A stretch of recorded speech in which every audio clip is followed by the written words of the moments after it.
थोड़ी सी और, क्योंकि कुछ लोग ये पूछ रहे हैं कि क्या ये अभी इसमें नीचे की गुंजाइश है।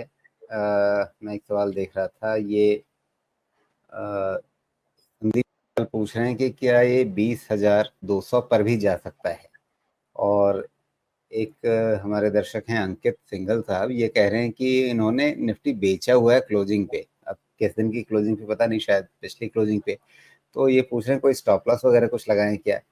अ, ये बताइए, अभी भी लोगों को नीचे क्यों उम्मीद कर रहे हैं कि नीचे आ जाए। क्या आने की वो संभावना दिख रही है आपको भी कि हाँ किसी झटके में आएगा नीचे, फिर से मौका देगा, या उस मौके के इंतजार में बैठे रहेंगे तो फिर या तो दांव उल्टा पड़ जाएगा जैसे इन्होंने बेच लिया है, या अ, मतलब इंतजार करते रह जाएंगे और फिर आप ऊपर कहीं वापस खरीदेंगे। ऐसा कुछ तो नहीं होगा? हुँ। मैं फिर से यहाँ पे 2 पॉइंट लेके आना चाहूँगा। एक तो अगर इन्होंने सेल किया है, तो या तो मैं ये मान के चलूँ कि इनकी अपनी एक्सपर्टीज़ है, जिसके बेसिस पे ये आइडेंटिफ़ाई करके सेल कर रहे हैं। दूसरा, मेरी समझ ये कहेगी कि अगर आप सेल कर रहे हैं और फिर भी अगर आप ये सवाल यहाँ हमारे पास लेके आ रहे हैं, तो इसका मतलब ये है कि शायद हो सकता है कि किसी न किसी के सजेशन, एडवाइस, गाइडेंस पे ये आपने ये पोजीशन लिया हो। और ऐसा मैं इसलिए कह रहा हूँ कि पिछले 1 हफ्ते में मैंने काफ़ी सारे बड़े-बड़े लोगों की, चाहे वो इकोनॉमिस्ट हों या टेक्निकल एनालिस्ट हों, उन सब के कुछ एक स्टेटमेंट सुने हैं कि बहुत बड़ा क्रैश आने वाला है, जो भी सब है, ये सारे स्टेटमेंट्स हैं। मुझे लगता है कि वो भी चीज़ें हैं जो कहीं न कहीं आपके दिमाग को इम्पैक्ट तो करती हैं। मैंने जैसा कहा कि इन्वेस्टमेंट और ट्रेडिंग में साइकोलॉजिकल बिहेवियर 90% है और 10% आपका टेक्निकल एक्सपर्टीज़ है। से ये बहुत बड़ा होता है। आपके साइकोलॉजी को बड़े आसानी से मैं कंडीशन कर सकता हूँ, बिकॉज़ मैं एक आपके पास एक एक्सपर्ट की तरह आता हूँ। उसी तरह बाकी जो एक्सपर्ट होते हैं, जो मीडिया में जिनके नाम को बनाया जाता है, वो आपके माइंड को कंडीशन कर सकते हैं। उस बेसिस पे आपने शॉर्ट किया हुआ हो सकता है। लेकिन जब आप किसी का सुन के, समझ के कुछ करते हैं ना काम, सब सुनिए, सबकी समझिए, काम अपना कीजिए, उससे भी ज़्यादा ज़रूरी है कि वो काम करने के पहले आप ये डिसाइड कर लीजिए कि इस काम में रिस्क है क्या? अगर रिस्क है तो मैं मेरी एबिलिटी कितने रिस्क लेने की है और उतना ही काम कीजिए। सेल किया है विदाउट स्टॉप लॉस सेल नहीं करना चाहिए। अब मुझे ये नहीं पता कि आप मैं रिकमेंडेशन ना देता हूँ, ना दूँगा, आगे भी कभी भी नहीं दूँगा। लेकिन गाइडेंस ज़रूर दूँगा। मेरा ऐसा मानना है कि पहली ये गलती करनी नहीं चाहिए, ट्रेंड के अगेंस्ट जाने की। ट्रेंड बाय डिप्स का है, तो सेल का नहीं है। लेकिन ऑसिलेशन ट्रेड होते हैं, मैं भी किसी समय में करता था। ऑसिलेशन ट्रेड ज़रूर कहता है कि अगर 23,600 के ऊपर जब तक क्लोज़ नहीं होता है, एक शॉर्ट ट्रेड बनता है from running correction stand point. मुझे ये नहीं पता कि 20,000 निफ्टी जा रही है कि नहीं, उसका डिस्कशन अभी करते हैं, मैं वो भी समझाने की कोशिश करूँगा। लेकिन एक अगर ऑसिलेशन ट्रेड की बात की जाए तो एक सेल कोई इलॉजिकल नहीं है, एज़ लॉन्ग एज़ आप अपना रिस्क समझते हैं कि 23,600 के ऊपर जिस दिन क्लोज़ होगा, मुझे वो शॉर्ट पोज़ीशन को रिमूव करना होगा। अगला पॉइंट इसमें ऐड करने की कोशिश करते हैं कि क्या निफ्टी 20,000 तक भी जा सकती है?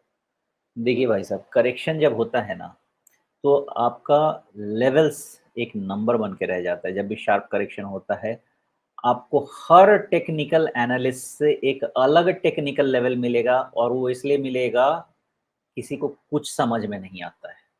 इसलिए आपको पचासों नंबर मिलेंगे। जब करेक्शन होता है ना, तो आपको हमेशा ध्यान रखना चाहिए कि वैल्यूएशन कहाँ पे आ रहा है ऐसा गिवन द मार्केट कंडीशन कि हमारा सेफ्टी नेट इंश्योर हो। अब आते हैं आपके 20,000 के पॉइंट का जो बात है उस पे आते हैं।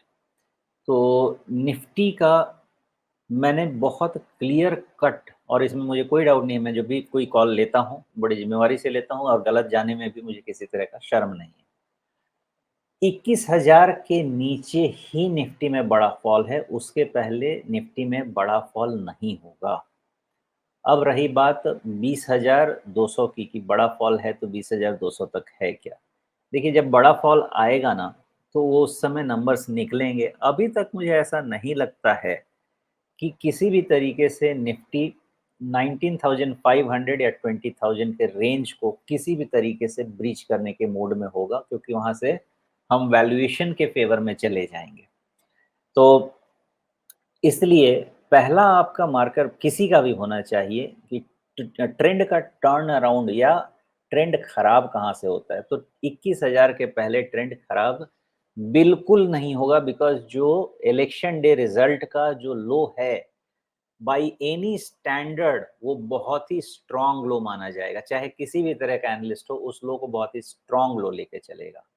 और उसको साइकोलॉजिकल डेविएशन 21,000 से नीचे नहीं दिया जा सकता है, बिकॉज़ उसके नीचे अगर आप जाएँगे, तो आपको 2 कैंडल मिलेगा। एक कैंडल मिलेगा 24 जनवरी 24 जनवरी 2024 का, और दूसरा कैंडल मिलेगा 23 दिसंबर 2021 का, ओके? जिसका लो है आपका 20,976। अब आप मैं ये क्यों कह रहा हूँ, देखिए मैं फिर रिपीट करूँगा, मैं टेक्निकल एनालिस्ट नहीं हूँ, लेकिन मैं मल्टी मॉडल एनालिसिस करता हूँ, इसमें टेक्निकल एक पीस है, मेरी थोड़ी समझ है वहाँ पे। अब ये सबसे इम्पोर्टेंट कैंडल इसलिए मुझे लगता है बिकॉज़ ये गैप अप ओपनिंग के बाद का गैप कवर कर चुका है, और उसके बाद एक हायर लो के साथ एक पैटर्न दे चुका है, जिसमें एक पैनिक बॉटम आपको मिला है इलेक्शन डेट के दिन। तो मुझे नहीं लगता कि मैं किसी भी सिचुएशन में 21,281 21,281 जो इलेक्शन रिजल्ट डे का लो है, उसका डेविएशन मैं शायद इस कैंडल के नीचे नहीं करना चाहूँगा, जो 23 दिसंबर का है। और इसीलिए जब तक निफ्टी कितना भी करेक्ट हो जाए, क्योंकि अभी तो खरीदने के लिए मैंने खुद ही बोला है कि नहीं खरीदना ये चाहिए। 21 दिसंबर का है, अगर मैं ठीक से देख पा रहा हूँ। हाँ, 21 दिसंबर जी, 2023। अच्छा, मैंने उल्टा बोल दिया, सॉरी। आपने 21 23 दिसंबर दिसंबर 2023 का, हाँ, मैंने 23 दिसंबर 2021 बोल दिया, वो उल्टा पढ़ लिया मैंने। हाँ, 21 दिसंबर 2023, ओके? तो वो लो खत्म होने दीजिए, उसके नीचे बंद होने दीजिए। फिर आप ये मान सकते हैं कि अब वहाँ से भी बड़ा करेक्शन हो सकता है, लेकिन आपको मालूम प्रॉब्लम क्या होगी? उसके नीचे अगर बंद हुआ ना, तो फिर ये कम से कम 10% का और करेक्शन हो सकता है। तो उस समय क्या लेवल बनेगा? फिलहाल मेरे पास 19 एंड हाफ के पहले कोई लेवल नहीं है।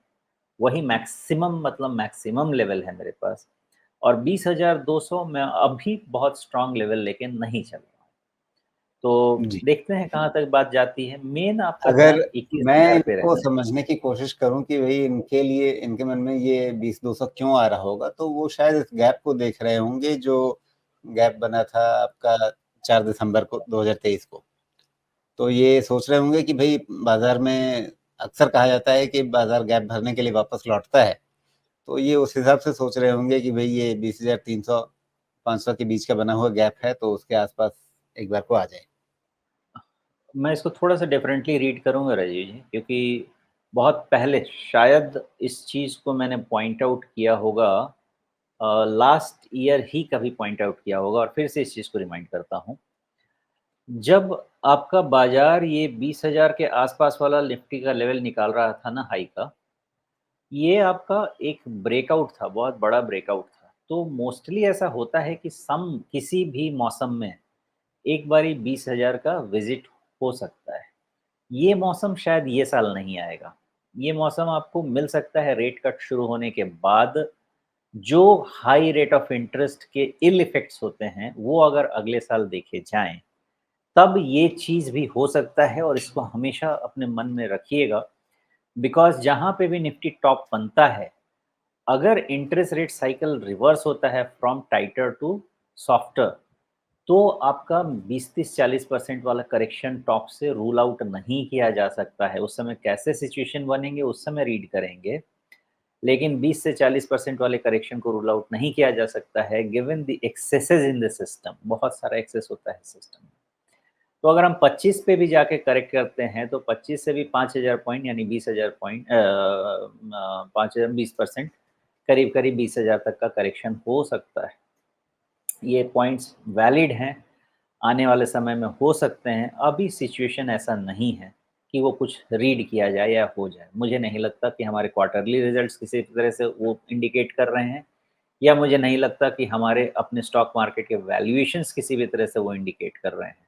अगर बजट में कुछ बहुत बड़ा डिसअपॉइंटमेंट हो गया, जो कि मैं अभी बहुत उम्मीद नहीं रख रहा, अगर बजट में बहुत बड़ा डिसअपॉइंटमेंट हो गया तो एक रिवर्सल हो सकता है बड़ा वाला, लेकिन वो भी 21 के नीचे फिलहाल नहीं दिखता है, बिकॉज़ बजट कितना भी हो, ग्रोथ इंजन को वो रोकेंगे नहीं। और जब तक ग्रोथ इंजन को आप नहीं रोकें, बंद नहीं करें, तब तक निफ्टी 21 के नीचे नहीं जी। जाना चाहिए।